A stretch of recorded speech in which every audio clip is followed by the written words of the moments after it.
Hello, welcome or welcome back. Today I'm here to talk to you about some books. Now, I'm not a classic reader. I've never claimed to be a classic reader, but today I'm going to try to become one. So, I'm here to talk to you about just some baseline books that I figured would help me build up my ability to read classics. So today I'm here to talk to you about Of Mice and Men by John Steinbeck and Frankenstein by Mary Shelley. I'm very excited to talk about both of these. So I have already read Of Mice and Men by John Steinbeck, so I'm going to get into my summary of that. So this book starts, we open with this beautiful, well, might I say, extremely well crafted scene of mountains, and it's like a lake, and it's absolutely stunning.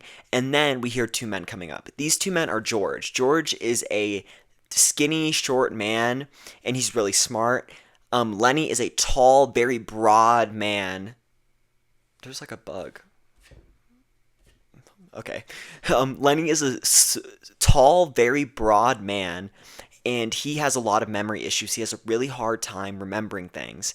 And we learn that these men are trying to go get another job. And so what happens is they come up and they're like trying to drink water, and Lenny just goes in. He starts drinking water, and George is like, is that safe? And he just does it with him. So both of them are drinking water, and they got left here because the bus that was supposed to take them to the ranch where they're planning to work is dropped them here and said, "Oh, it's just up the hill. It's 10 miles away." So they're just this bug is trying to swing on me. So they're just planning to stay the night. And from here we learn a lot. So we learned that they got ran out of their last town because Lenny did some weird stuff. We don't really know what that is yet. And we also learned that they need tickets to get into working. They have these working tickets. And Lenny gets really scared because he doesn't have his, but George has his, so it works out. And also at this point we learn in the book that he brings up Aunt Clara, who was Lenny's caretaker before George kind of took over, and he doesn't remember her, and he has to remind Lenny of her in general. And then he tells Lenny that when they go meet their new boss, that he should not speak to him. Lenny is walking, and George sees him, has his hand in his pocket. He's like, "You need to give me that mouse." And he's holding this dead mouse and he's petting it. Lenny really likes animals. He really likes to pet them. He does get aggressive sometimes, and the mouse is dead. So George takes the mouse and he throws it into the lake. And he's like, "Lenny, would you go get us some firewood?" And because they're trying to have dinner, because there is really nothing, they're not making it to the ranch before night. So he goes and gets firewood. He comes back, and George is like, "You have the mouse again. I watched you get the mouse." And he's like, "No." Mind you, his legs are literally, I thought this was kind of funny. His legs are literally covered in water, and he's holding the mouse fully wet. And he's like, "I know you have the mouse." So he takes the mouse and he throws it even further. And he asks him why he's not allowed to have animals. And he tells him once they get their ranch, because they have this dream of getting a ranch, some land for them. And he tells him once they get the ranch and the land that they will be able to have, he'll be able to have rabbits, he'll be able to have a dog, he'll be able to have whatever the hell he wants. But as of right now, he has to kind of leave animals alone. So they set up a fire, they cook beans, and they're kind of sitting around the fire talking, and he's telling him how he misses this old lady who would give him mice. This lady is Aunt Clara, the one I already brought up that he doesn't really remember. And then on top of this, they talk a lot about their dream even more. So the dream is that they're just going to have a piece of land, they're going to be able to do whatever they want, they're not going to have to have a higher up on top of them telling them what to do all the time, and they won't have to work as hard. All the crops that they have will be theirs. All of everything that they do, they will get to keep. And because Lenny kind of forgot about his aunt and he asked for ketchup, George kind of goes into this rant about saying how much easier his life would be if he didn't have to look after Lenny, if Lenny wasn't with him. And Lenny's like, "Fine, I'll leave, I'll go up to the cave up there and survive." And George is like, "No, you won't, you will literally die." And he's like, "No, I'll survive." And then he's like, "Did you survive when you grabbed that girl?" So we learn from here that Lenny grabbed a girl's dress. He grabbed her red dress because he wanted to feel it, and he just didn't let go. He refused to let go. And then they said that they went to the police and essentially reported that he raped her. And then they had to hide. They had to hide in a ditch, and people were out trying to find them because they were going to lynch Lenny. and they got out. They made it. George and him left, and that's why they're here now. It's kind of an off-topic thing, but also relevant. We learned that the town that they left from was Weed, and that's a town in it's in California. And I think that's so interesting because I have actually been there. I've been to that town. So when I was reading this and I saw that that was the town they were from, I was like, "Oh, that's like actually like crazy," because all the places in this book are real places, and that I was just like that's just like a side thing that I was thinking of while I was reading this. From here, they wake up and they go to the ranch they're supposed to be at. And so they walk into this bunkhouse. It's great description. John Steinbeck is great at describing. And the description of the bunkhouse is basically it's a long room with beds on every single end. There's like shelves on top with like personal belongings, and then there's this table in the middle with a light on it, and that's where they play cards and stuff. And they walk in and they see this old man and his dog. This dog is very old, and this old man doesn't really get a name till later, but I'm going to tell you his name just so I can keep track of it in my mind.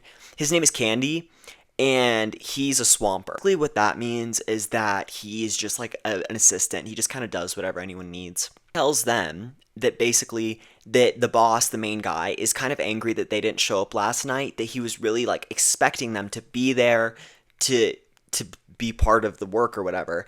And he's like, make sure you don't like bring anything up of like your past. We get into another section where he talks about this they have a black guy who works on the farm, and his name is Crooks, and that is because his back is messed up from getting kicked by a horse. I'm not a fan of that, but it is an interesting commentary on how disabled people are seen inside of the workforce and inside of life in general. He tells him that he is like a nice guy. He reads, he's very quiet, and he doesn't mind getting beat by the upper guy, which is obviously so incredibly stupid. And I know the book is obviously like pointing it out and being like, look, he like doesn't understand what it's actually like to be treated like that. And great commentary, great commentary. Also tells him that he's a nice guy even more. He's basically trying to like defend him or like project on the fact that he's a good person. And he's being like, yeah, like he one time bought us like beer for our Christmas, and he like bought them all this like beer keg, and he even let like Crooks drink out of it or whatever. And that was like his gesture, I guess, of being like a good person. And from here, behind him, the boss walks in. I don't remember his name. I think he does have a name. I don't remember it. He's really like so like incredibly irrelevant to the rest of the story, so he's not really important. But he walks in and he's like, "Why are you guys late? Like I was expecting you yesterday. You're here now, but you're still late." And they were like, "Oh, like we just didn't get in. Like the bus driver told us that that it was only a few miles of walk, but it turned out it was a 10-mile walk." And he's just like, "Oh, that's like kind of weird." And it's like rapid fire asking them questions. So he's like, "Where are you from?" Like all this like other stuff. And George kind of just starts lying. He's like basically being like, "Oh, like we're from here, like we're just here for work," like a bunch of other stuff that doesn't really make sense. And Lenny's just kind of sitting in the background being quiet. And the boss looks at him and he's like, "Who are you and why are you not speaking?" And George like tries to answer for him, and he's not having that. He's like, "Let him speak for himself." And he's telling him, he's like, well, he can't really speak for himself. He has trouble like remembering things, like he's like not the brightest, but he's a great worker. And he's like trying to like hype up Lenny, being like he's the best worker ever, like he can get everything done. And Lenny kind of starts smiling, like taking pride in the fact that he's a good worker. He kind of just takes this answer. He's like, "Yeah, that's fine, like it's whatever." And he's like, I will be watching you." He leaves the barn, and then we see this other guy. His name is Curtly. He comes in. He is the boss's son. He's like this like big like fighter guy. Like he's like feels like he's very insecure though. So he's really short. Like he's like tiny. He starts like basically questioning them like his dad just did, but like he's like way more aggressive. And he's like talking to Lenny, and he's being like, "Why are you being quiet?" Like obviously like trying to like mess with him. Like he wants to fight Lenny. I don't know why though, but like, well, obviously we know why. It's because he's insecure and he wants to like take out the biggest guy or whatever. But and he like really tries to fuck with Lenny. Like he's like he's like talking to him, and he's being like, "Oh, like blah blah blah blah," like trying to like what's it called? Trying to like bait him into fighting him, and Lenny's just kind of staring at him, being like, "Girl, what?" and he walks out and leaves, and then the old man comes back in and they start playing cards. Tells him a lot. So he tells him that Curtly is just recently married, that his wife likes to flirt with all the other guys, which we'll come to find later is like she is actually a very interesting character, and that he is like a fighter. Like he's a fighter, and he doesn't like big guys because it makes him feel small in turn. The old guy kind of gets it from playing cards. He goes and leaves for dinner, and then George has a conversation with Lenny, and he's basically telling him, he's being like, make sure you stay away from Curtly, like I don't trust him, like make sure that you're not near him because I think he's dangerous and I think he wants to mess with you. And then Curtly's wife comes in. She comes in. She's like wearing this like very tight silk dress. Starts like trying to flirt with Lenny and George, but not really. I honestly think here they're just kind of like taking it as some flirting. She's kind of like more like not like she's just kind of there. Like she's just kind of sitting there, and they're kind of like sexualizing her in their mind rather than her doing anything. And they're like, "Oh, why would she wear that dress? Mind you, she's just like wearing a dress. Like mind you, if she was literally naked, who cares? Like, she's still not trying to flirt with you." But obviously that's like shown as an example of like the way men see women. But what happens is behind her, Slim comes in, and Slim basically tells her, he's like, I think he literally says bar for bar, word for word, "What's cooking, good looking," or some shit like that. And she's like, "Oh, hey." And she is flirting with him. She is hardcore flirting with him. And I think they got something going on, but it's never explored later, so we don't really ever get to know. But we'll get to her and kind of her emotions later. And she left because the original reason she was walking in was because she was looking for Curtly and he's not there. So she turned around and left. And Slim comes in, like rapid fire introductions to everyone. So Slim comes in. He's the most important employee on the farm. He is tall. He is like strong. He's really talented at what he does. And he kind of is like the leader essentially. Like whatever he says goes. So he walks in, he asks them where they're from, he tells them it's like not, he tells George and Lenny that it's nice that they travel together, and he kind of wishes that he had someone like that, like he likes that they look out after each other. Then we get introduced to a new guy. This guy's name is Carlson, and he's like, "Did your dog give birth?" talking to Slim, and Slim's like, "Yeah, my dog gave birth," like, and he's like, "How many puppies?" And he's like, 10, but I had to kill 5 of them. He drowned 5 of them because they didn't have room. They talk about Candy. Candy has an old dog that I brought up earlier. This dog stinks, and it is old, and it is very, very, like, it's on its last section of its life. And they're like, "We could kill the dog, put it out of its misery, and give him a new puppy in return." And he's like, "Yeah, that would work."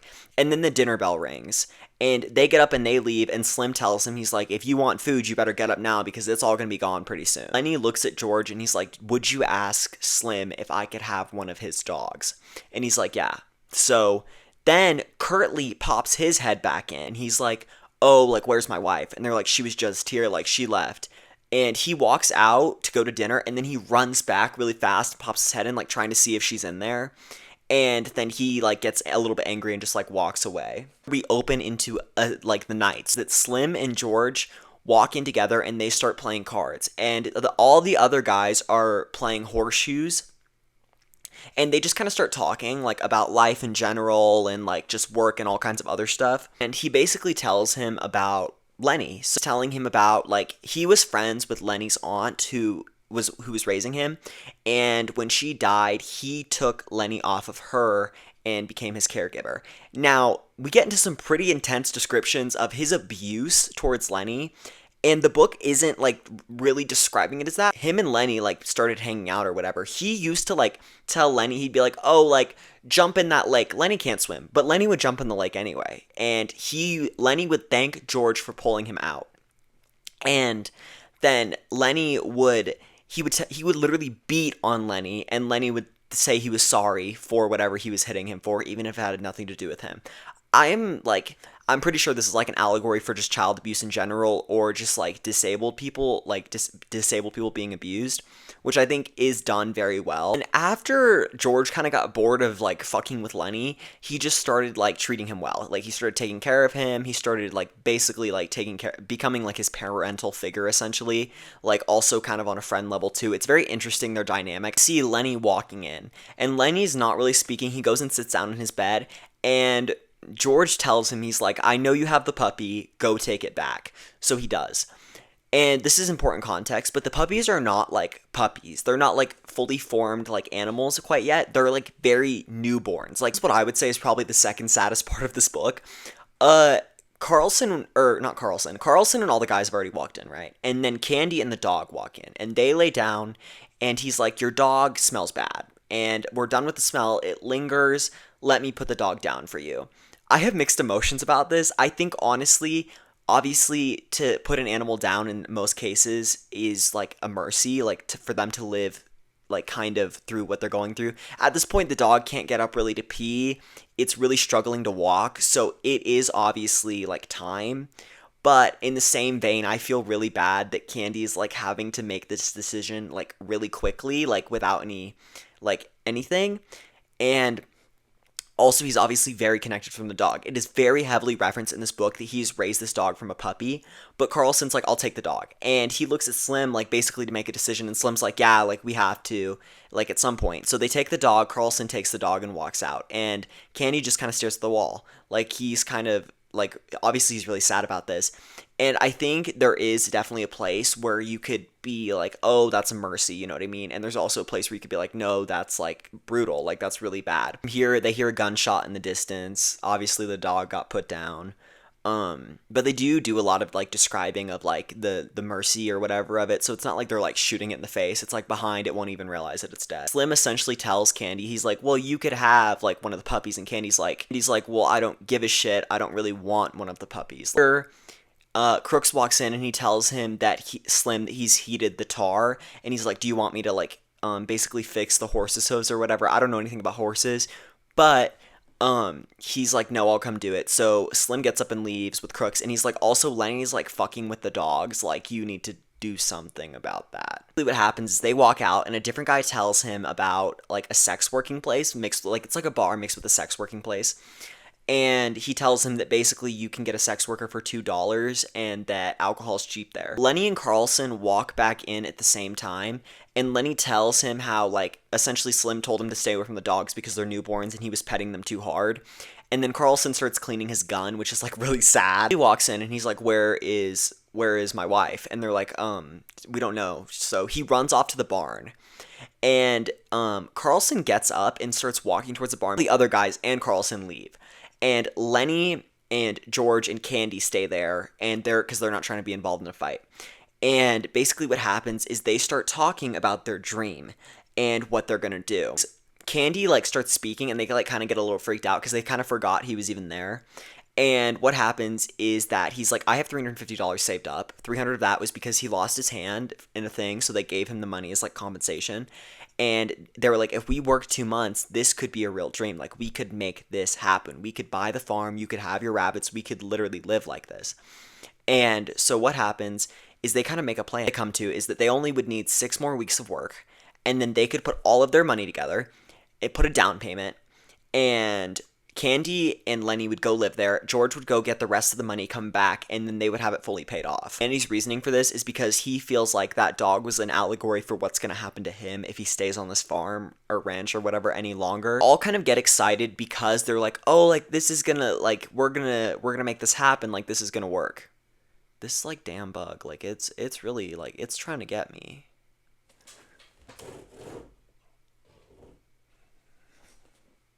Curtly walks in, and Slim kind of walks in after him, and he's like, "I'm sorry, like I didn't mean to." And Slim's hands are covered in tar, and basically he's like just asking him over and over again where his wife is, and he's like, "Dude, I don't know where your wife is. Like I'm not involved with any of that." And Curtly's like convinced his wife is like having sex with other men, which she like clearly really isn't. Like I mean, there's like kind of some like towards it, but none of these men are like abrasively like getting with her or anything. So he's just kind of like insecure in his mind, like doing all this stuff.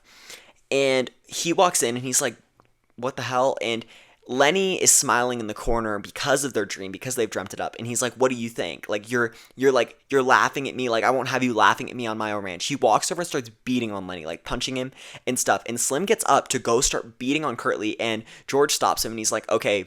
And he basically tells him, "Go crazy." And he's like, "I don't want to." And then he does. And he grabs like Curtly's hand and smashes the absolute shit out of it. Like he literally like he lets go afterwards. It describes it in the book as his giant hand swallows Curtly's, which I thought was great. They eventually get Lenny to let go because Lenny really just was like gripping on because he like that's he when he gets freaked out he holds on to stuff. And his hand is basically gone. Like it's all messed up. Like there's not much of it left. So they're like, okay, they make a plan right there. They're like, Curtly, you're not going to tell anyone about whatever the hell just happened to your hand. You got it mashed in a machine. That's it. Don't tell anyone. And they're like, if you don't tell, we won't tell. It's fine. That's it. And also, there's a part in this where Slim talks to him, and he's like, damn, did you really have to, like, destroy every tendon in his hand? Which they get, once Lenny's, like, all off of him and stuff, they tell him to go clean his face, and he does. From here, we switch to, like, viewing Crook's perspective, which I was very excited to see. And Crooks lives in this separate, like, bunkhouse. It's off the barn, and it's like it's not beautiful, but he's kind of made it a home. It's beautiful because he has made it beautiful, if that makes sense. The actual like place is like not very nice, but like his energy and his items and stuff have made it nicer. So he has like books everywhere, like he's got all of his possessions, like all kinds of shoes, like he's got a desk, I'm pretty sure like he mends horseshoe, like horse saddles and stuff. But the only reason he's in this separate bunk is because of the way that they're so incredibly racist towards him. And this book explores racism, I think, so well. I was very, very scared that it was going to shy away from talking about Crooks in his perspective. It doesn't, and that made me very happy when it switched to him, because I really was scared that they were just going to, like, leave it like that. Sitting there kind of minding his own business, and then he looks to the right, and Lenny's standing in his doorway, and he's like, what the hell are you doing here? And he's like, you're not, like, people don't come into my bunk. The only people who come into my bunk is Slim and the boss. Like, that's it. And Lenny's talking to him. He's like, well, I just want to pet the dogs. He's like, the dogs are over there. Like, you can go do that. And he's like, well, I just like, everyone left and I don't really have anyone to talk to because everyone went down to the bar / like the sex working place. And he's like, well, you can come in if you want. Like, he basically invites him in. He's like, sit down. Like, I don't know. And this, I thought, was such a, like, fundamental piece of this book that I absolutely needed to even like this book. And I'm very happy that John Steinbeck put it in. And that was him talking about his experience of living on the farm and him talking about how they treat him so incredibly differently. Like, they don't let him go in and play cards or whatever because he's black. They see him as dirty, which is such like, obviously this like takes place earlier, but even then, like, even, I don't care what time period, I don't care when, who, what, where, when, where, when, I don't care who, what, where, when, no matter what, you're still a disgusting human being. Time doesn't justify how you act. Anyways, so he tells them how they won't let him play cards with them because he's black, that he can't sleep in the bunkhouse because he's black, how they essentially see him as being like okay with being beat on because he's black and that he doesn't necessarily mind it. Obviously, he does, because anyone getting beat on is gonna mind getting beat on. He, like, gives him this, like, rundown on the absolute horrors he's experienced living on this ranch. Lenny basically looks at him and is like, okay, but how, when will I be able to pet the puppies? Which is obviously, like, such a blatant display of, like, him not understanding his experience and not understanding the pain that he's been through. And he is like, maybe in a few weeks when they're big enough for you to actually hold them rather than being literal infants. While he's talking to him, he's like, well, I have a question for you. If George ditched you, what would you do? If George died, what would you do? And he's like, and then he like basically goes into this rant. And he's like, I know what you would do. You would be put in jail. You would be put in like an asylum. And he's like, and he gets kind of angry, starts standing up, and Crooks is like, there's like, you can sit down.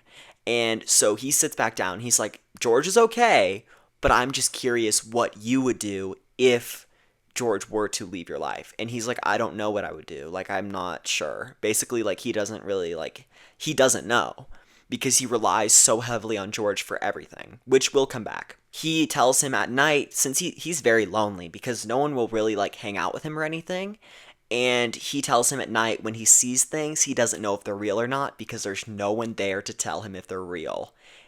I love that. I thought that was absolutely great. Such a great way to display isolation, especially when it comes to the ideas of racism. And then he goes into how when he was younger and he had his siblings, he was able to tell if things were real or not because his siblings could tell him. He hears a sound. He's like, is that Slim? He really respects Slim. Slim will hang out with him. Slim will talk to him. Slim will come in his room. Obviously, that's the bare minimum, but like him and Slim are actually friends. But it's Candy. Candy walks in after being obviously told by Crooks that he can, and he's like never been in there before. It kind of starts romanticizing the space, and not like in like, oh, you built this up, like this is impressive by you. He's like, oh, it's like nice in here. Like I would like a room like this. Not understanding that the whole reason he's in here is because he's being isolated. And then he's like, yeah, if you would like it, but it smells like horse shit in here. So would you really? He goes into talking to Lenny about rabbits and how they're going to make money. And he's like, oh, like, yeah. And then basically what happens is that Crooks is like, I don't want to work here anymore, and I will come be with you guys. Curtly's wife walks in. This is another great exploration that I think this book absolutely needed. I was very scared that it wasn't going to explore Curtly's wife or Crooks. Absolutely terrified, but it explored both, and that made me very happy. She walks in, and basically she's talking to them, and I was so happy the way that she speaks. She talks about how all the men are so scared of her, and they're so scared of the fact that being even near her, and she feels kind of like a bomb, like waiting to go off, and how they're all so horrified at the thought of just even, like, coming near her, and it like makes her sad essentially. All the men are scared of each other. They're so horrified that they're going to do something in front of each other that's going to give them like dirt on each other, that they will not talk to anyone or say anything around each other. And then this, I love this. She goes into basically telling them how, like, she's like, I'm not dumb. Like, I know what you're doing. She's like, I see everything and I understand what you're doing. And I absolutely love this. I was very scared, specifically because of the time period in which this book was written, that they were not going to explore her as a character and really show that she is a fully developed human. And I'm very happy that John Steinbeck did. And she's like, and then she's talking, and she's like, I know that they're all at the sex working place. Like, I'm not dumb. Like, I understand what's going on.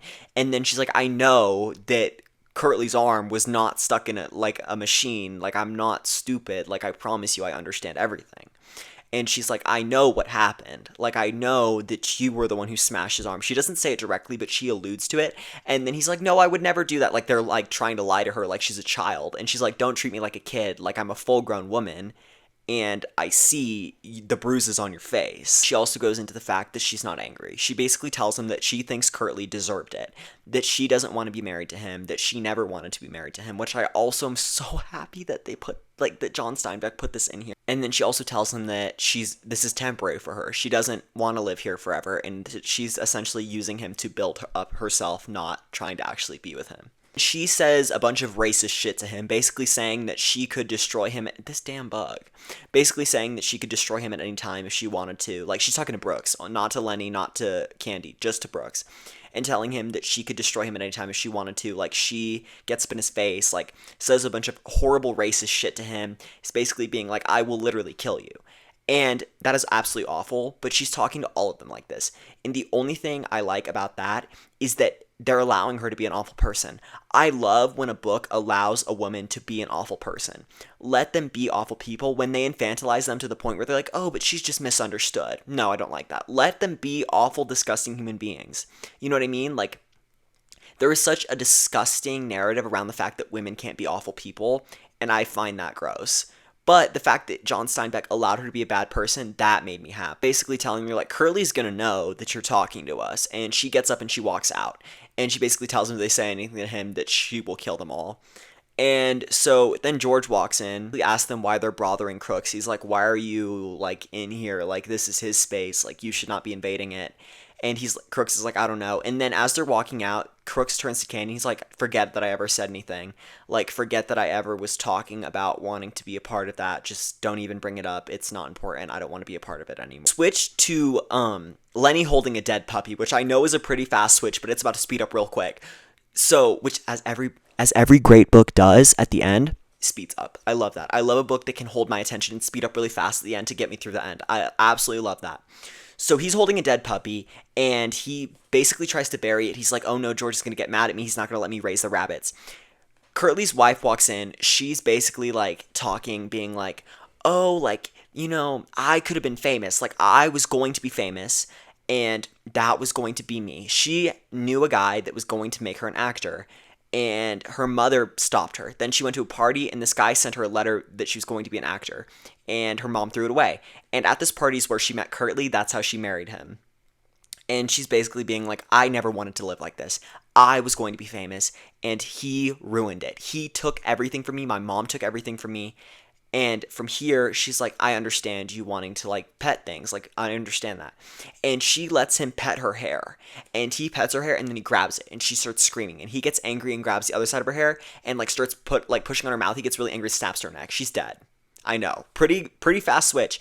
And he gets scared. He picks up the dead puppy to throw it away, leaves her there basically like just like out kind of slightly covered and walks away. Candy walks in and sees her like on the floor and he's like, what the hell are you doing sleeping? And then he realizes she is dead. He goes and gets George. George comes in. He's like, George basically tells me, he's like, you're gonna sit here, you're gonna wait for about 5 minutes. I'm gonna go back in there. You're gonna run in and tell everyone like it's the first time you said this, so no one suspects that I had anything to do with a part of it. Because he basically tells Candy, he's like, I'm sorry, but this is the death of our dream. This death represents the death of our dream.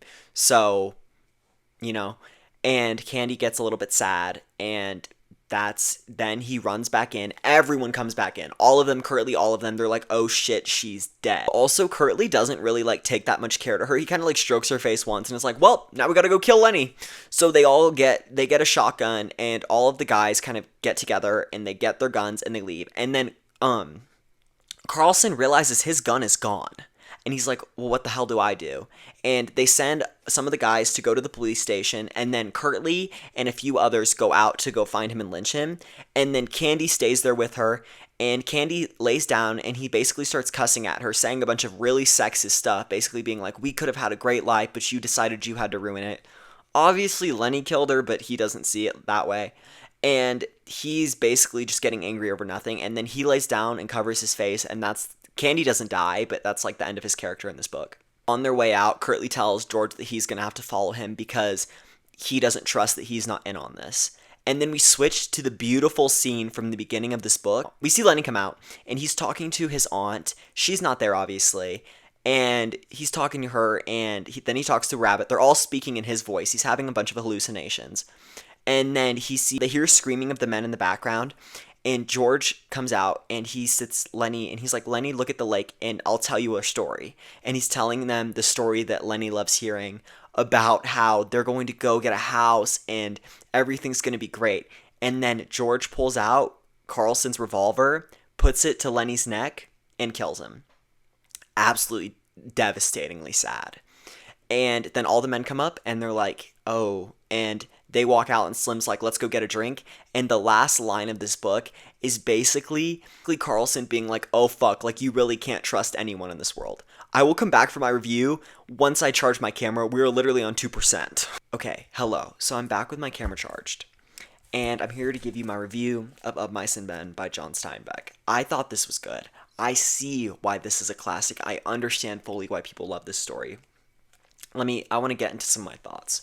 So first of all, I think Curtly's wife, the way she's reduced is so telling in the story. It is done very well. I can't say exactly how because of spoiler free or whatever, but she is reduced to literally nothing but his wife. The story like constantly pushes her back into that role, even as she fights to get out of it, which I think is very interesting. And I'm very happy in the way that the story developed her character rather than just leaving her in this kind of not fully developed state. I also think racism in the story is talked about very well in the way that this book doesn't necessarily tell you, it wants you to think about it. And I think that is so great. I love when a book forces you to think about its contents. It really wants you to have to process things, and I think that is such a great quality for a book to have, especially when it comes to such a popular book. Also, the discussion of the way that people live and how if you don't live through an experience, you can never fully understand it. I thought that was great. I think this book does a great job of showing rather than telling, which I absolutely love. Absolutely love a book that can show me something rather than telling me it. I think this book doesn't rely on super heavy monologues. I think it is very dialogue heavy. It is very great. It just exposing its characters. It doesn't necessarily tell you everything, which I love in a book. I don't need to be spoon-fed. But I think it is a great just expression. Like, I think it doesn't feel the need to specifically force feed you anything. It wants you to pick up on things, and it treats you like you should understand it. I love a book that treats me like I already understand what's going on, because I most likely do. You know what I mean? Like, I don't need to be handheld, and I hate a book that handholds me. I also think for the size of this book is only 105 pages, and it packs a punch. A lot happens in this. So much happens in this book that it's like, it's great. Like, this is what I mean when I say that I think books can be a lot shorter than they usually are. A lot happens in this, and it wraps up so well in 105 pages. And I love that you can tell every single page so much is happening. Like, it's never trying to, like, fill up pages. It is very intentional with the time it takes, and it does not waste any time. I also think it explores the ways that caring for someone else, and specifically the ways of caring for other people, animals, things like that, are so intense. It shows how, if you're not on it, it can lead to disastrous results. You have to be, specifically when someone is relying on you fully, children, disabled people, animals, you have to be so intentional with what you are doing. And this book explores that theme so well, and it does such a great character breakdown. The story breaks down really fast, but also in such an intentional way that everything comes together at the end to create this beautiful ending. Absolutely stunning ending. It is, everything means something. There is nothing in this book that will not come back. Also, I think this book does a great allegory for child abuse, and specifically one section of it. I just think it's great. I think it's great. However, it is not everything to me. I don't have specific criticisms. It just doesn't, like the last book I read, Jawbone, it's kind of in that same vein. It doesn't have that 5-star punch to it.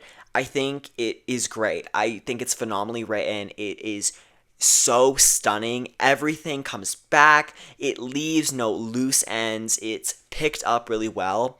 I just think it doesn't sit on that specific 5-star standard, which is why I'm thinking like 4.5. 4.5 feels right. It's not perfect for me, and I think it comes very close, and I think it is wrapped up very well. I just don't think it has that extra hit that I was looking for when it comes to a 5-star read.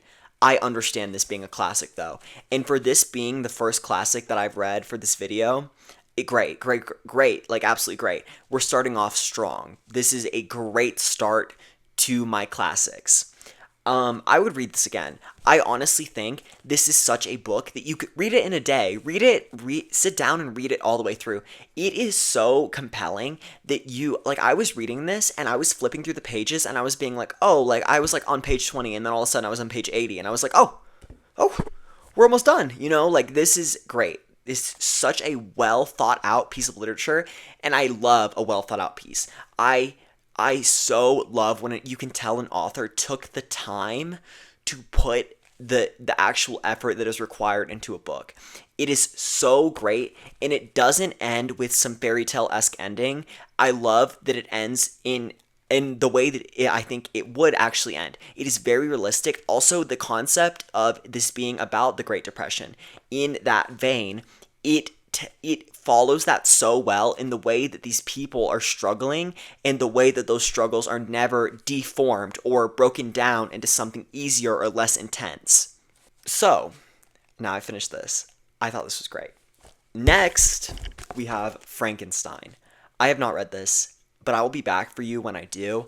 I'm sure I'm gonna love it. From what I've heard, this is absolutely great. Like, I'm sure I'm gonna love it. So, I'll be back when I have finished Frankenstein. Okay, hello.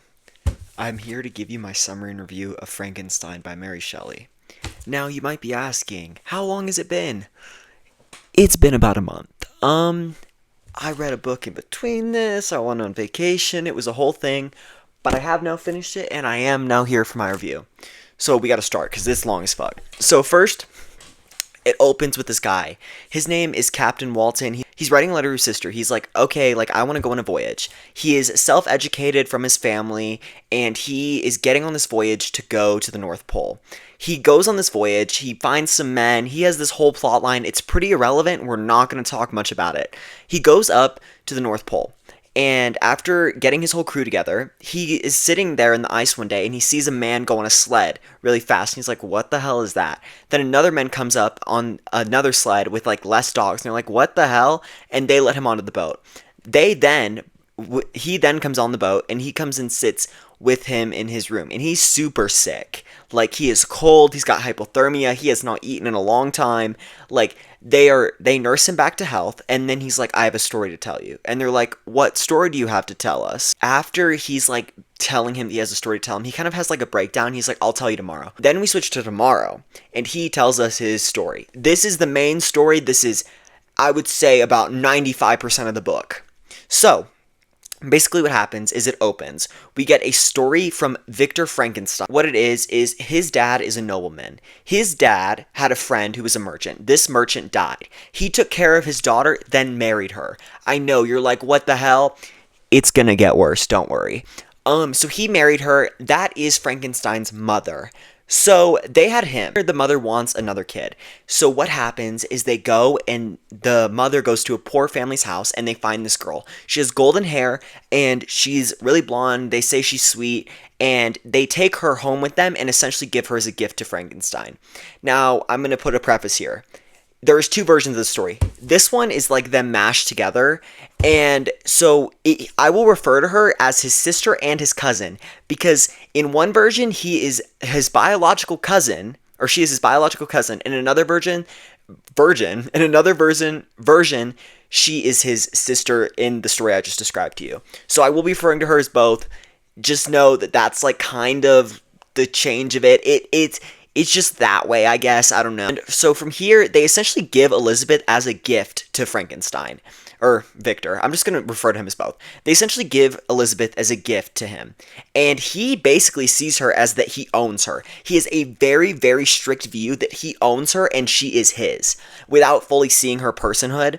Then they have another brother under them. And then there's another brother under them. And so these two siblings are not super important right now, but they will come back. So then we go into another section about his best friend, Henry. Henry is his best friend. And mind you a little bit more. Henry is his best friend, and they are really close. They combine on this weird, like, ownership over Elizabeth. They basically bond over the fact that they both feel that they own her, which is super weird, Henry is very much different than Victor. Victor is very obsessed with books. He's very deep into his, like, book lore. He cares a lot about information. He wants to learn what there is to learn about the natural world. Henry doesn't give a shit about any of that. Henry is very adventurous. Henry wants to see the world. He wants to be part of the world. He wants to contribute something and be remembered in some way. So they're all, him, his brothers and his sister are going to an inn to go to a pool, I believe, and it's raining, so they can't go. And he finds books on the floor. These are the catalyst for his love for science. He starts reading these books. Now, these are not prominent philosophers. These are more alchemists than they are philosophers. And he studies the shit out of these books. Like, he reads them so much, and he is loving them. And then also on top of this, he gives us a description of how great his childhood was. There's a lot. If you want to know, you're going to have to read the book, because I'm not relaying all that. But it was a great childhood. Just know that. And Victor starts heavily getting into science. He really starts studying, doing experiments, and whenever these experiments fail, he doesn't blame the books, but he blames himself. And then one day, he is walking outside and it's raining, and he sees a lightning strike happen and a tree is completely reduced to dust. He goes to study the fundamentals of what electricity is from his philosopher books. He can't find anything on it. It really pisses him off. He starts to realize that he's reading, like, nonsense, essentially.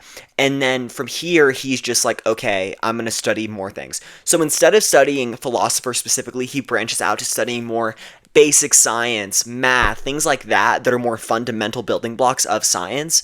And also the concept that this was written in 1818 and she basically predicts the entire system of STEM is so crazy to me. And I know STEM is, like, been around, like people have known that forever, but I just think it's crazy that like that's like she just knew. Also, from here, what happens is that he talks a lot. He has these interjections in between these books where he speaks about things that he would rather have not known. One of these is that he would rather have not studied math. That's not super important, but it kind of comes back later. From here, his sister Elizabeth slash cousin gets scarlet fever. She gets really badly sick, and the mother is watching over her. And the mother is like aware that she could get sick, but she doesn't care. She does get sick, and then she dies. Then we skip a whole lot of time. Victor is now going to college. His friend Henry, wants to follow him, but he can't. So he stays home and Henry goes to college. When he goes to college, he meets two professors. And these two professors are Mr. Krempe, who basically tells him that the books he's been reading are absolute dog shit and that he's going to have to restart from scratch, essentially relearning everything he's already learned. And then Waldman, who is a baddie, and he tells him that he has studied the fundamentals and that he can just build his way up. Krempe is super mean, Waldman is super nice. He starts going to these lectures a lot and he learns things from both of them, but mostly Waldman. Waldman is the one that he likes the best and is the sweetest to him. And he also lets him use his laboratory space from time to time. And from these lectures, he decides he doesn't want to follow traditional science. Essentially, he wants to forge his own path in science. He doesn't care about all the other stuff. He wants to have his own section of science that he's going to carve out for himself. And from here, he really starts diving into the knowledge in these books that he's been given, and he starts spending a lot of time in cemeteries. He becomes very obsessed with this idea of decay and the way that the body breaks down. And he basically just is taking body parts out of these cemeteries and starts to arrange his own monster. You can see where this is going. And from this, he brings something to life. We don't know what he brings to life. He doesn't really specify. He might specify, and I might have just missed it. But he really struggles replicating this. And since he's struggling to replicate this, he is building a massive beast, essentially, that he is just like, this will be the pinnacle of everything. And after he's like built this 8-foot tall beast of a man, he kills things, he sacrifices things, he tries every method to bring him to life, and he really struggles bringing him to life. I believe it's about 6 months of him trying to bring him to life, and it's just not clicking. During this time, he's really been neglecting his family. He told them that he would talk to them a lot. He's not talking to them basically at all. He's ignoring all their letters. He is essentially just focused on this one idea that he's having, and he basically justifies this by saying that he will like basically go back to his family and be part of his family again once he has completed this specific mission. One night, it's raining, and the beast awakens. So I just want to preface this now. Story is nothing like what I thought it was going to be like. But anyways, he's cleaning his instruments or some shit, and the beast just wakes the fuck up. And he's like, oh! And he wakes up in his, like, apartment. From here, he runs into his room and slams the door, locks it, and he falls asleep.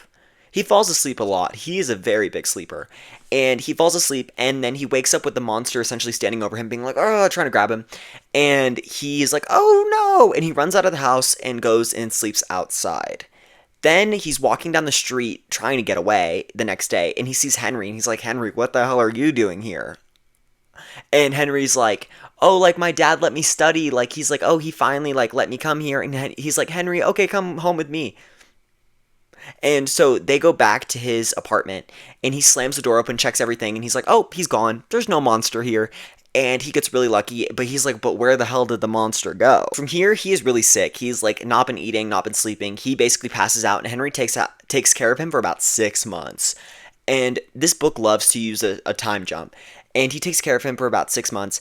And from this, he is just like trying to recover, and he's rambling to Henry about everything that happens, and Henry's like, shh, doesn't matter.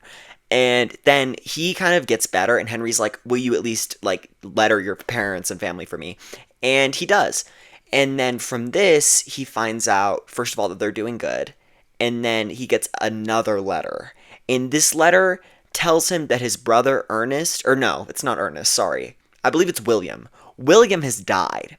And he's like, oh, what the hell? William was murdered. Yeah.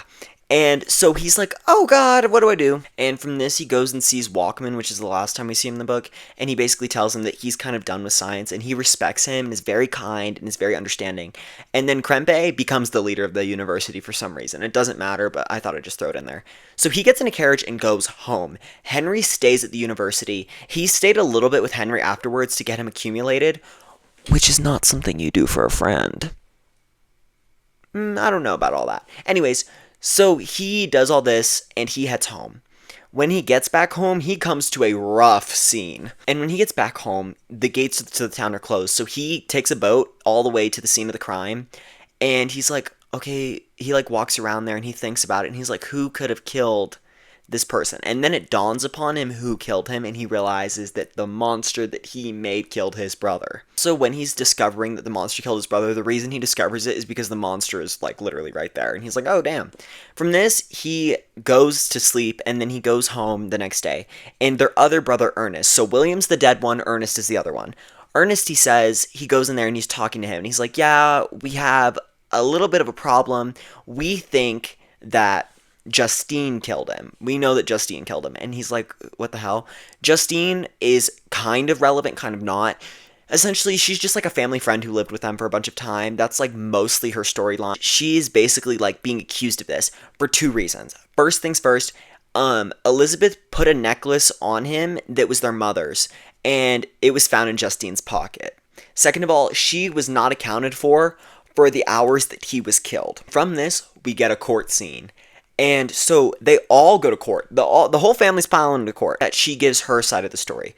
So she went out and she couldn't get back in the town, so she fell asleep. And then she came in later and was part of the search party because she was part of the search party, that's why she thinks people found him. She has no idea how the locket got in her pocket. She was like, I don't really know. And then Elizabeth gets on the stand and does this entire speech about how she knows her character. However, the problem is that Justine already confessed. So Justine is 10 ways cooked. And Justine is in jail, and they go visit her, and Victor is feeling really bad about this because he's the one who created the monster that is sending her to jail. And so he is like in the corner of this like jail cell, basically being like all depressed, and she's like, he won't even speak to her for some reason, but she's speaking, and she's like, thank you for believing me, like that means the world to me, even if I am gonna die. Justine is killed. She's gone. She's out of the book. So now the family goes into this like Queen Victoria like tight beat depression. They go to the lake house, and they all go like be sad at the lake house. And he is like, this part of the book is so long. It has no plot relevance. It's about 2 chapters of him just exploring the wilderness, and you're like, what the hell? But he explores the wilderness a whole bunch. But I will give it is beautifully described. The description is absolutely stunning. But he's exploring the wilderness and shit, and one day he's walking and he sees the monster on the hill, and he's like, oh, what the hell? And he follows the monster. And they like walk up the hill. He's trying to kill the monster. The monster's like, whoa, dude, will you just give me a minute? Just give me a minute. Let me explain why I killed your brother. Hold up. Let me explain why I killed your brother. And then he basically is like, hey, like, I'm sad and lonely, and that's low-key your fault. And they kind of had this weird depress-off. There's a lot of depress-offs in this book. He's like, I'm sadder than you, you're sadder than you, blah, blah, blah, a bunch of other stuff. So they end up sitting down and having a conversation about what his life has been like since all of this stuff has been going on. So we get the story. So basically, this is the part where it's going to switch to the monster story, and we get a large section of his story. So what happens is that he wakes up from the Frankenstein house thing, and it takes him a while to like understand his senses and stuff. But what happens is he ends up going to the forest where his family is after crossing a big part of terrain. And from here, he goes to the shepherd's house, and the shepherd gets scared. He's out there, so he's like, well, guess it's my house now. And he goes and stays in the shepherd's house, and that's where his life is. However, near the shepherd's house, there is neighbors. These neighbors, I'm going to tell you their names now, are Agatha, she's the sister, Felix is the brother, and Lancy is the father.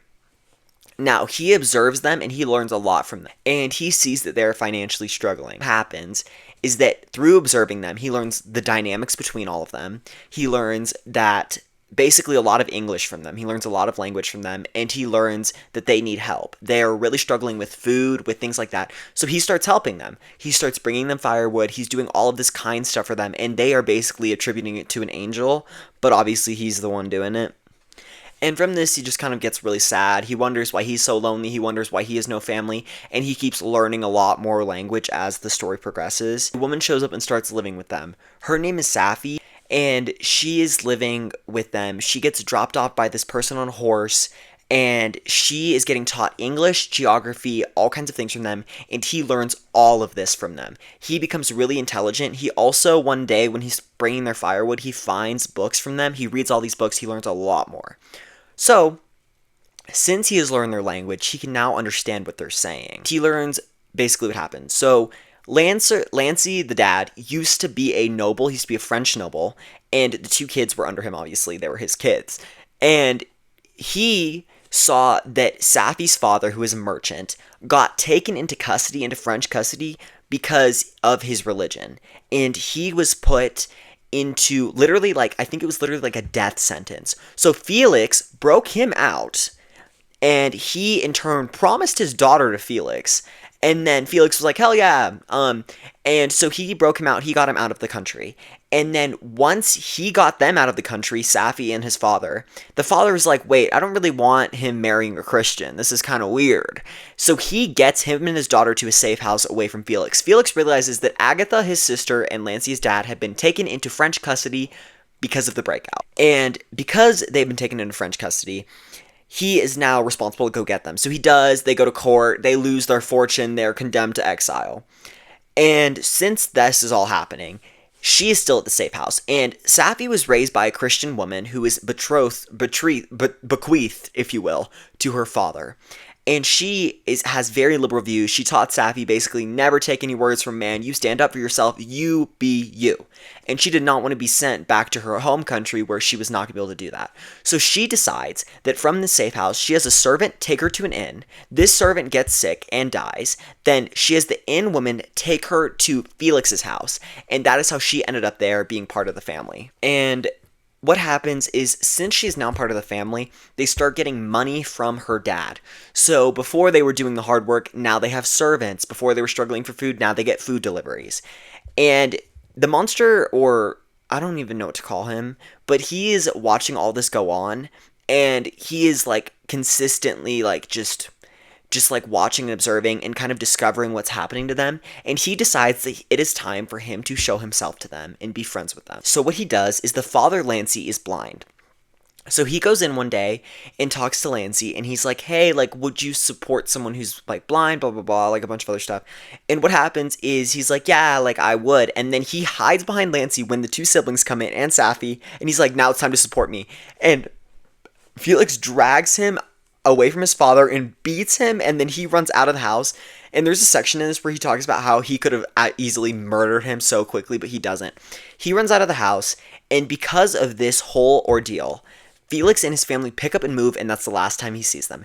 This causes him a mental breakdown, like of disproportionate proportions. Breakdown. What happens is he then proceeds to go to the town. He kills William in the forest because he finds him hiding in a cave. Then he sees Justine sleeping because she was outside, and he puts the locket into Justine's pocket and like just leaves it that there because he realizes no one will ever love him. And we switch back to them telling the story, and he basically tells him, he's like, I hate all humans. I want to kill everyone now. So if you make me a girlfriend, I will leave all of you alone, and we will retreat, and we will go be in love somewhere else. That is my proposition. If you don't do that, I will literally ruin your life. So he considers it after a while and thinks about it, and then he's like, you know what? I will. He goes back to his house and decides that he is going to leave. So he packs his stuff, and he decides that he is going to England. And when he's leaving, his father tells him that he is going to have to marry Elizabeth on his return. Mind you, his cousin/sister. And he says, that's fine, but I need to leave for 6 months, at least 6 months to a year. So he does. And this is by far the most gay part of this book. Actually, like, so queer in the way that this is expressed. But what happens is that he decides he's going to leave. And Henry comes with him. Henry gets in the carriage, and they go together to leave. So they originally go to London, and there is probably about 2 or 3 chapters of them just hanging out, like flirting. and it's like not super overtoned, but like if you understand what's going on, but like they're like hanging out and they're like, "Oh, I could never live without you. Like you're my favorite person in this world. Like you're literally the best." Like, and it's like this is like then they get to London and there's about 6 months of them hanging out in London. Henry's out partying and Victor's out there like building the lady, and they're just being like real queer. Like they're literally, this part of the book, they literally act like a gay couple. Like that is the vibe. From here, what happens is that they get a call from a friend from Scotland, and they're like, okay, we're going to go to Scotland. And so they pack up their things and they head to Scotland. And there is a trip from, I believe it's February to July that it takes to get to Scotland. And what happens is that their friend, I believe, meets them in the middle, and Henry is there. And they're all there and they're all hanging out. And basically what happens is that Victor wants to go to Scotland because he wants to be alone to be able to continue his work. And Henry is like, okay, I will let you do that, but just know you are the most important human being. He, literally verbatim is like, you're the most important human being on in this earth to me. I will come see you. Like I cannot live without you. Very suspiciously, a bit more than friends, if you would say. But anyways, so what happens is that he makes his way to Scotland, and when he gets to Scotland, he finds a hut, and then, am I looking chopped? When he gets to Scotland, he finds a hut, and then he like repairs the hut, and he starts working. It's a 2-bedroom hut, and he really like is day in day out building the girl version of the monster, if you will. And when they're doing this, he is like breaking down, like repairing himself, like he is, well, repairing himself, mentally repairing himself. And as this is all going on, he's really worried about the fact that the monster is going to show up. So he basically gets this girl version of the monster almost all the way ready. When he sees him showing up at the door with this like menacing grin, he destroys all of his work, and the monster basically tells him, "You've deprived me of love, I'll see you at your wedding, wink wink," and then leaves. And he's like, "Well, what do I do now?" So he decides that he needs to get the hell out of here.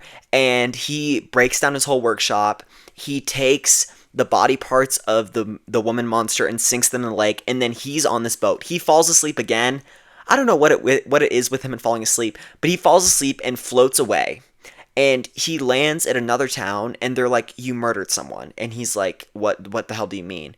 And he floats basically to the middle of the ocean and then swims his way to this town. And he gets there and he's like, "Can I like have an inn or something?" And they're like, "You killed someone."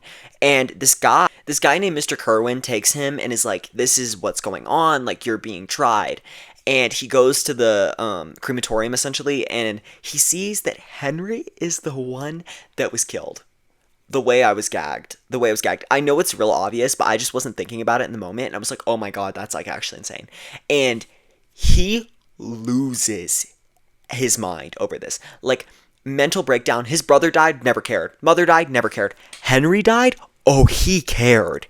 He, like, what happens is the next thing is he basically goes to jail, and it's very provable that he didn't kill Henry. That like he gets choked out, which is like the mark of the monster, and the handprints are like literally like 80 times the size.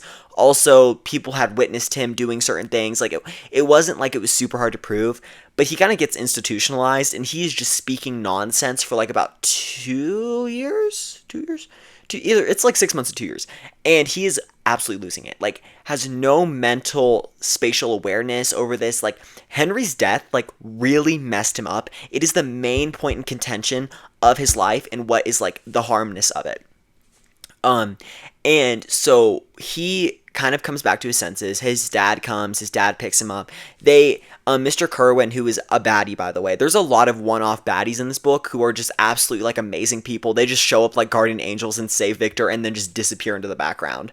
But anyways, Mr. Kerwin comes in, he's like, "Yeah, I got you safe with the courts, like we proved that it wasn't you, you're good, you can leave." So his dad takes him, they get back on a boat, and they go back home. So, once they get back home, on his way home, he gets a letter from Elizabeth, and Elizabeth gags him. She sends him this letter, and she's like, "Hey, like, I love you, and I want to get married to you. But I think there is someone you love more than you love me." We all know who that someone is. We all know who that someone is. And she's like, I know that you love him more than you love me, and that's okay. But I just don't want to be in a marriage that you don't want to fully be in. And so when he gets back, he essentially writes her again. And he's like pulling stuff out of his butt. He's like, "No, I love you too. Like I love you so much. Like let's get married." So when he gets back, they schedule the wedding in like 10 days. Like it's fast. And so they when they get back, okay, they have the wedding. It goes fine. It's okay. Nothing's wrong. They're going to take their and they go get married in this in they get married, then they go to a villa, right? This is a really fancy villa. They take this boat ride, which is such a beautiful scenery, and the way that this is such a good it's just such a good showdown between two characters. Mary Shelley ate with this part. Like it is such a great contrast. I absolutely loved it. Absolutely loved it.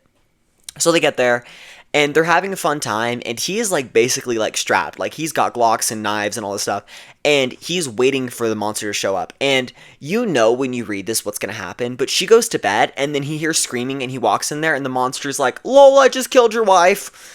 And he's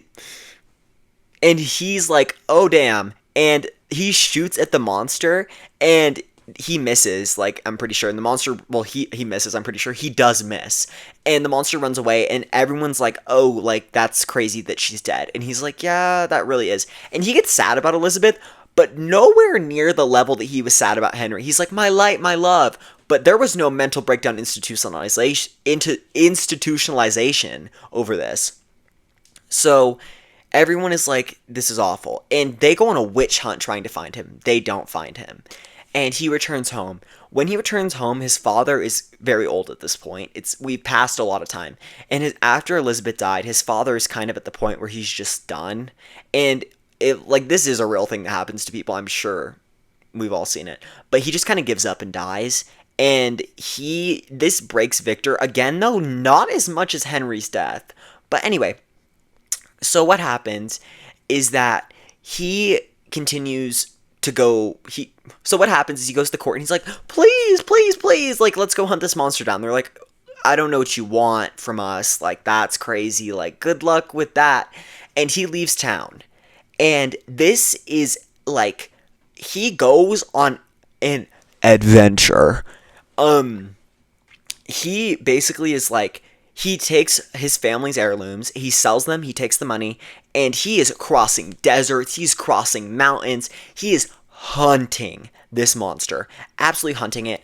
He has seen things it's in about a chapter, but you get the gist. He is going through stuff, and he one night comes back to the graveyard to see his family, and he's like, "Family," and he hears a laugh behind him, and the monster's kind of sitting there. I just imagine him legs crossed with 6-inch heels. I don't know why I imagine that, but that's just how I saw it in my mind. It's just the way he's laughing. But anyway, he's like, "Your family's dead and I'm still here." And he basically what happens is that his family what? Basically what happens is that he's like, "Come get me if you can."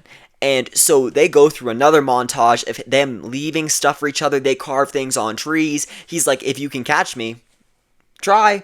And then there's all kinds of stuff. He's leaving him food, being like, "Eat up, you're gonna have to catch me." And then what happens is that he buys a sled and a dog, and dogs, and they're chasing each other. And since he has the sled and the dogs, he's gaining on the monster rapidly day by day.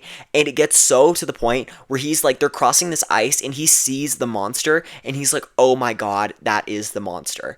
And the ice snaps, and then he's stuck in the ice. He gets picked up by the boat. He's in the boat. He gets restored. Now we're to where we started this whole thing. So what happens is that they're floating away, and they get stuck in this ice thing. The entire crew, Captain Walton and Frankenstein. And they're like, "Damn." And then the crew's like, we need to go back south.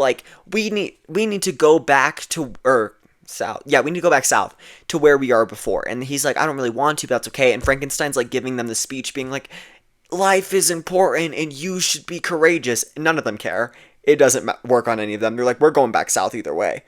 So what happens is that Frankenstein dies. He is very sick. He basically kind of bequeaths his hate for the monster onto him.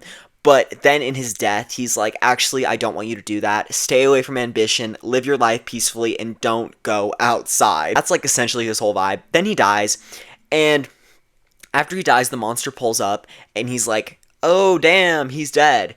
And the guy's like, yeah. And then they get in this weird depress off. There's a lot of depress offs in this book. And he's like, I'm sadder than he ever was. And he's like, yeah, yeah. And then they like get in this weird argument. And then, what happens is that he's like, I'm gonna go kill myself now that my life is finished. He jumps out the window into the ocean. And that is the end of the book. Okay, let's get into my review. So, I thought this was pretty good. Despite the way I tell the story, it wasn't bad. I didn't think it was bad. But I do have a lot to say. First of all, I think Mary Shelley does a great job of implanting in her characters certain narratives. She's very preparatory in the way that she builds characters, specifically in ways that he sees his sister as an object / cousin / wife. Like he sees her as an object that he owns, and in that, you can really see the formation of his view towards the monster. He sees human beings almost as possessions that he can own, rather than people who are complex. He breaks his sister down a lot into these tiny little pieces to kind of register her more easily, specifically in the beginning of the book. Towards the end, he does it less. But in the beginning of the book, he really, like, breaks her down to, they're like, she's a beam of light. She's great. It's, like, very interesting. Like, it's just, like, I think she develops her characters really well in every character. Now I want to talk about some others. Henry developed very well. He's very go-free, very go-lucky, very, like, just so built. Like, you can tell all of these characters are very built. I have also not seen an author juggle this many characters this well. Mary Shelley juggles, if I had to guess, I'd probably say about 50 characters very well, while simultaneously being able to build every single one of their narratives to the point where I feel like I know who they are. She fits a lot in a 337 page, and this is the large print. I believe the normal print's like 260, but she fits a lot of characters in a big punch in such a short, small, little section of a book. And then also, I think she discusses her topics really well. I think the topic of regret is so heavy in this novel in so many ways. It is addressed indirectly, it is addressed directly, it is addressed through character relationships and so much more. One example is the ways in which he constantly brings up how he wishes his father would have held him back from going to university, from reading certain books, from doing certain things that build to new narratives. It is such a heavy theme across this book, how things can get out of control so incredibly fast, and how things like that occur, and the multi-sectional actions that lead to one specific event, how complex life really is to get to one point. And I think it is explored so well. I have read books that have done it like this, and I have read so many, but I think this is definitely one of the best. It is so great at building multiple storylines and then combining them together. Also, the idea that this is the text that the captain wrote, I absolutely love that. I love when a book can put in context why it was written and how it exists inside of a universe. I just really enjoy that. It adds this like extra touch of comfort to when I'm reading it.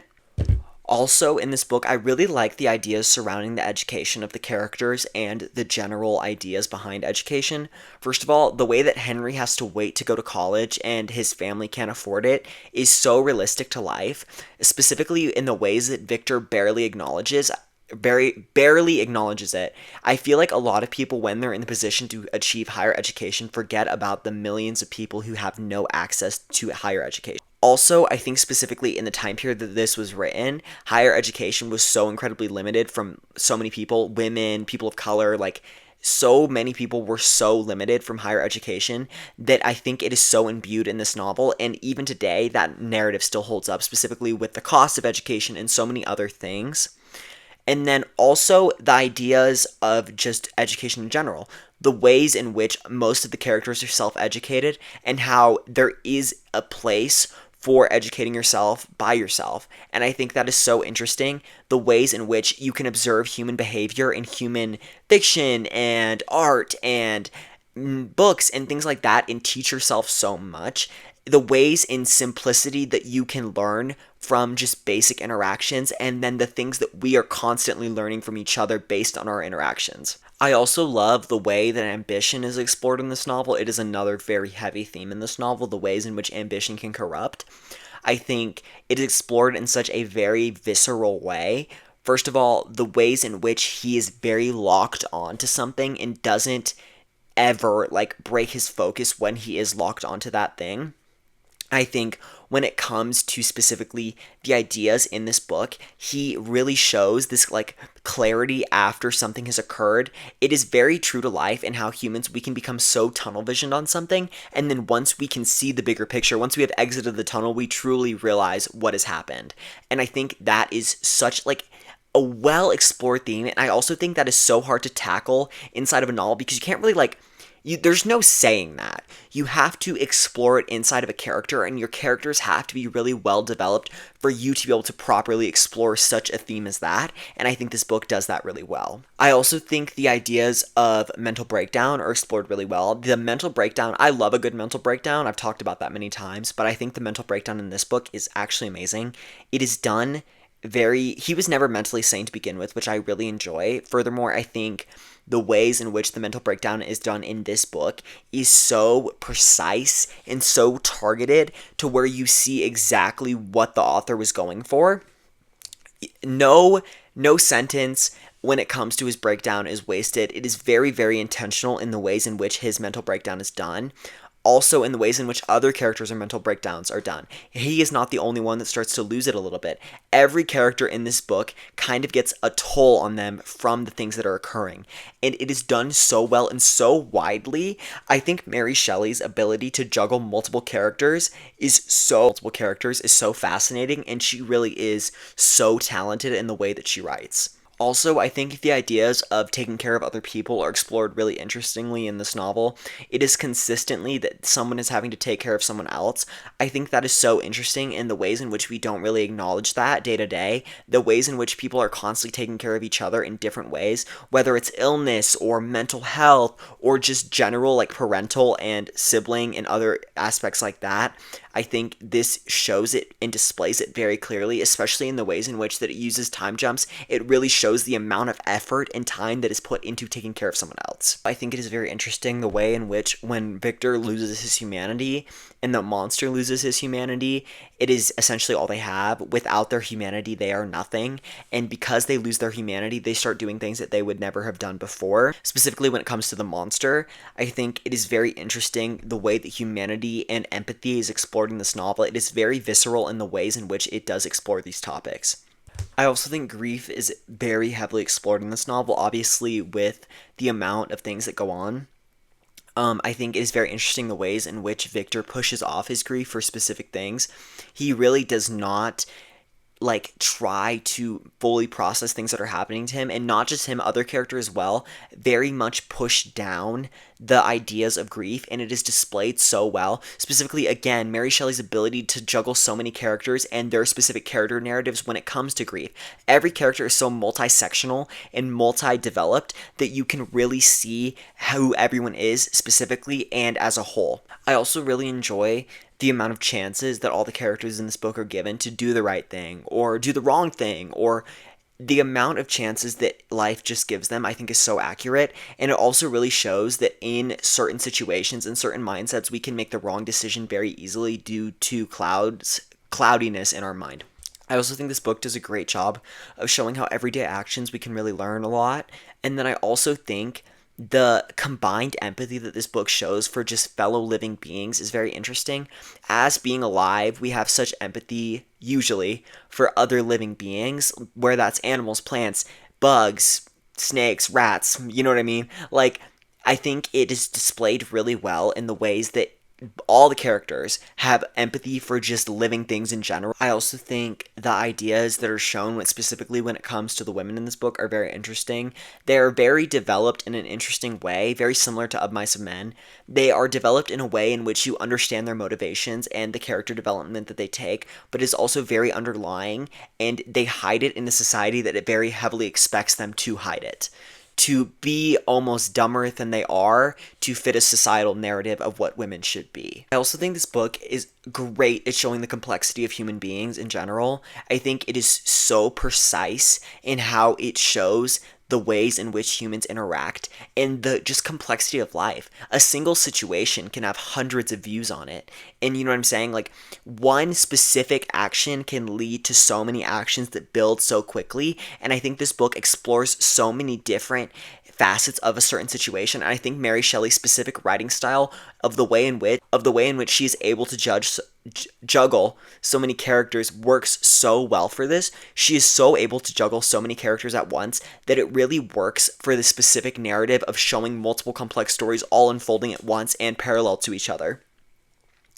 Also, I think the multi-sectional stories in this work very well in showing that life in general is very complicated and things get in the way when you don't want them to or don't expect them to.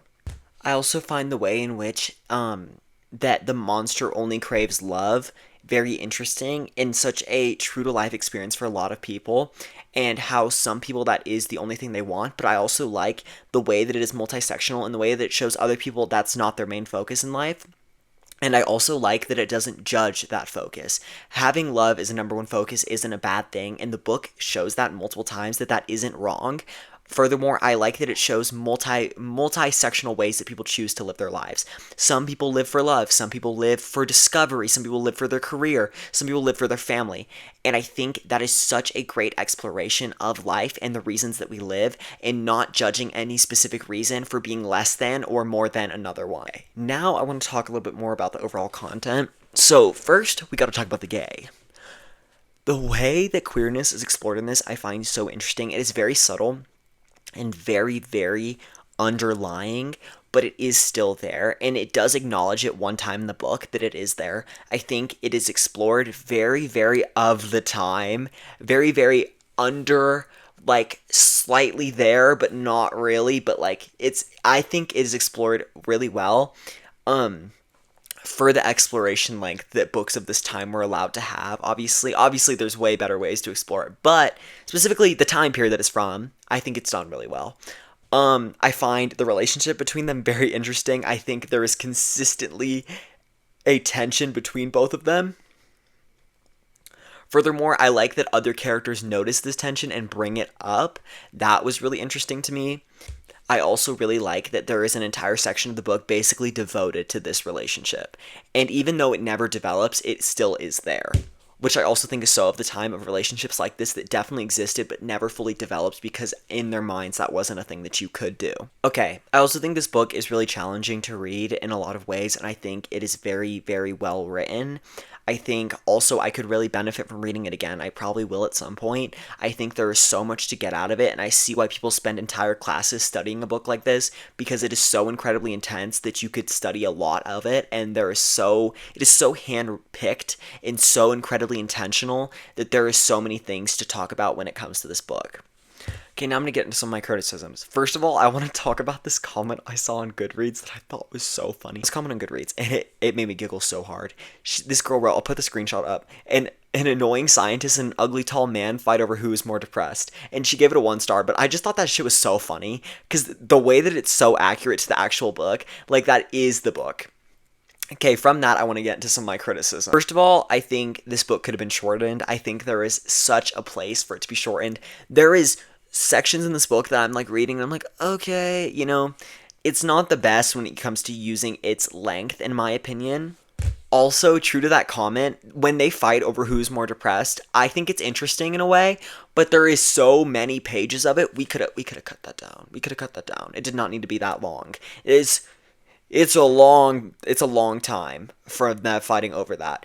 And also I was not a big fan of the ending of this book. I was hoping for a little bit more of a punch in the end. I didn't get that, and that's fine. And I honestly don't think that it was like the worst ending it could have been. Okay, now we're going to get into my media comparisons. So first things first, we have to talk about We Love You, Bunny. Okay, I read that book a month ago, 2 months ago, I don't know, but I have a whole video on it. And basically, I read that, and in the moment, I was like, this feels very Frankenstein-y. Now that I have completed this book, when I tell you, basically a remake. Basically a remake. If you read this book and you've read that book, you'll know exactly what I'm talking about. The storylines are so parallel and basically on top of each other that it's actually crazy. And now that I'm thinking about it, I don't understand why Mana Awad didn't just make a Frankenstein remake. There are so many good Frankenstein remakes out there, and she could have just done that. I don't understand why we did that whole thing. That was dumb, and this pissed me off, made me dislike that book even more, now realizing that it literally took the entire plotline from this book and just ripped it and then threw the characters on top of it. And even in my criticism, I said I feel like this is a separate book because it is. Because it literally was, and that's literally what it was. Okay, now I want to talk about Nosferatu. I want to talk about Nosferatu. And I know that I'm sure this has been talked about ad nauseum, and this book and that movie are so similar because they're coming to the same era. It's the Gothic era. It's very very similar. But I want to talk about specifically the relationships in this book, specifically between the main girl Nosferatu and the Frankenstein and then the two vampire monster. So I just find the relationship so parallel, obviously minus the like romantic aspect, but the ways in which they fight against each other and are consistently like going against each other in different ways, trying to escape each other or going at each other, and then in the end they almost combine. That is just so true, specifically to just like the books in general. I think that works so well for the books. I think that works so well for the movie and the book. I think it is so well developed in both of them. And I also think it is like the Gothic era is just blessed us with so many things like this. I think the ways in which the scenery is done in both of these books are obviously very similar. Again, the Gothic era. And I just love that. I love the way that the comparisons can be made from Gothic fiction and the movies and all kinds of other things like that. Anyway, now, if this was an album, it would be If I Can't Have Love, I Want Power by Halsey. You just have to trust me on that one. And overall, I'm not angry. I'm not gagged. I'm not, like, in love with it, I would say. I would say it's like a 4.25. 4.25. It's not perfect. It's definitely not... it's not perfect.